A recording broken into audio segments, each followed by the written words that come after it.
Mga kababayan, handa na ba kayong sumama sa isang nakakakilabot na paglalakbay kasama si Alexa sa gitna ng makulay ngunit misteryosong syudad ng Makati?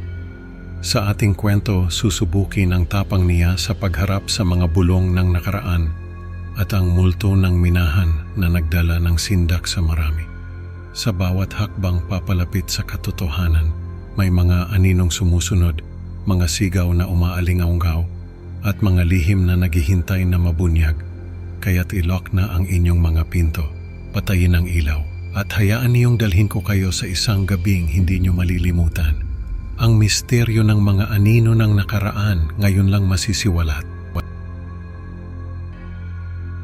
Sa gitna ng umagang nag-aalok ng bagong simula, si Alexa, isang dalagang kilala sa kanyang talas ng isip, ay naglalakad sa Ayala Avenue. Ang mga nagtataas ang gusali, ang ingay ng mga sasakyan, at ang pagmamadali ng mga tao ay parang musika sa kanyang pandinig. Sa bawat hakbang, ramdam niya ang pulso ng Makati, ang siyudad na hindi natutulog. Sa isang karinderyang paborito niyang tambayan, habang sinasabayan ng kanyang paboritong tapsilog ang umaga, nakisali si Alexa sa usapan ng mga suki. Ang mainit na balita, ang multo ng minahan sa Baguio. Si Mang Jun, na parang may personal na galit sa kumpanyang binaliwala ang mga inhinyero, ay nagbigay ng buhay sa kwento ng trahedya. Ang kanyang mga salita ay parang mga aninong sumasayaw sa pader, nagbabadya ng hindi may paliwanag na pangamba. Kahit na ang hangin ay tila nagdadala ng mga babala, ang mga mata ni Alexa ay nagpapakita ng kakaibang interes. Hindi niya pinapansin ang mga pamahiin at sa halip tila ba nagsusumikap siyang hanapin ang katotohanan sa likod ng mga kwento.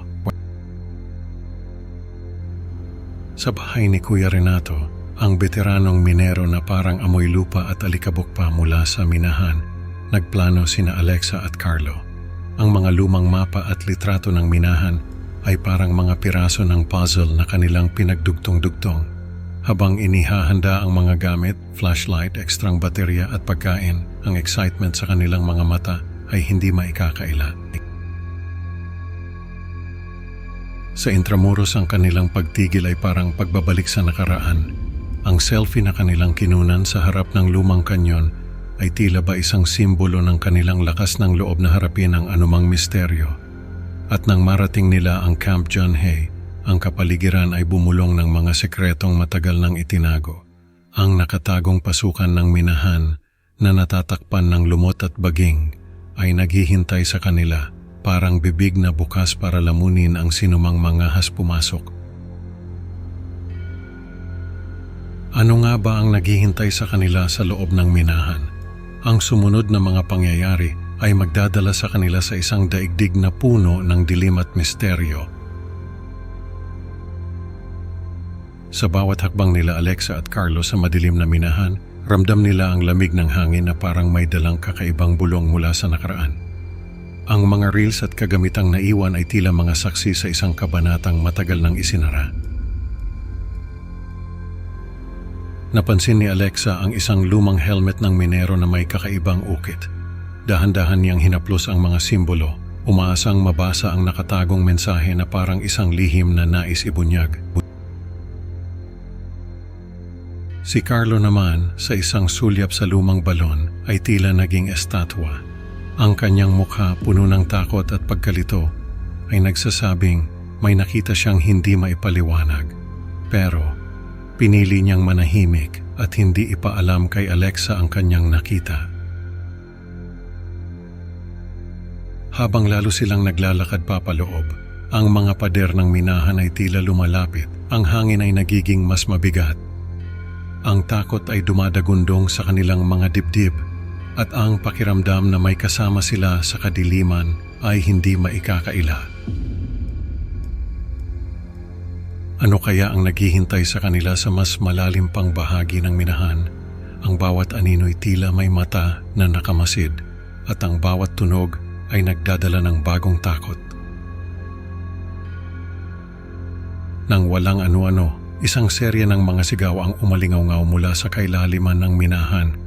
Ang mga sigaw na ito, tila mga kaluluwang hindi matahimik, ay nagpahindik sa kanilang mga balahibo. Nagkatinginan sina Alexa at Carlo at walang salitang nagkasundo na kailangan na nilang umalis. Nagtakbuhan sila, ang bawat yabag ay mabilis at mabigat, at ang kanilang paghinga ay naghalo sa mga nakakabinging sigaw. Sa kanilang pagmamadali, nadapa si Carlo at nasugatan ang kanyang tuhod. Ngunit hindi ito naging hadlang. Tinulungan siya ni Alexa na makapangon at nagpatuloy sila sa pagtakbo palabas ng minahan. Nang sila ay makalabas, ang sinag ng araw ay parang isang yakap ng kaligtasan. Subalit, ang takot at bigat sa kanilang dibdib ay hindi agad nawala. Dala-dala nila ang mabibigat na damdamin pabalik ng Makati. Hindi nila inakalang ang paglalakbay na ito ay mag-iiwan ng ganitong marka sa kanilang mga buhay.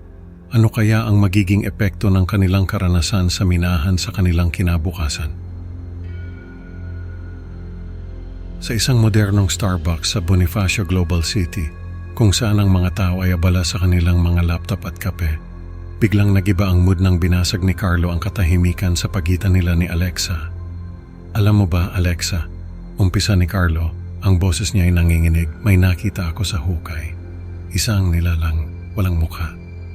Ang pag-amin niyang ito ay parang bombang sumabog sa kanilang lamesa. Napalunok si Alexa, hindi makapaniwala sa sinabi ng kaibigan. Anong ibig mong sabihin, Carlo? Tanong niya. Ang mata niya ay puno ng pag-aalala. Hindi ko maipaliwanag, pero simula noon parang may sumusunod sa akin. May bumubulong tuwing gabi, tugon ni Carlo. Ang mga mata niya ay laging lumilinga-linga, tila may hinahanap o iniiwasan. Ang pag-amin ni Carlo ay nagdulot ng tensyon sa kanilang dalawa.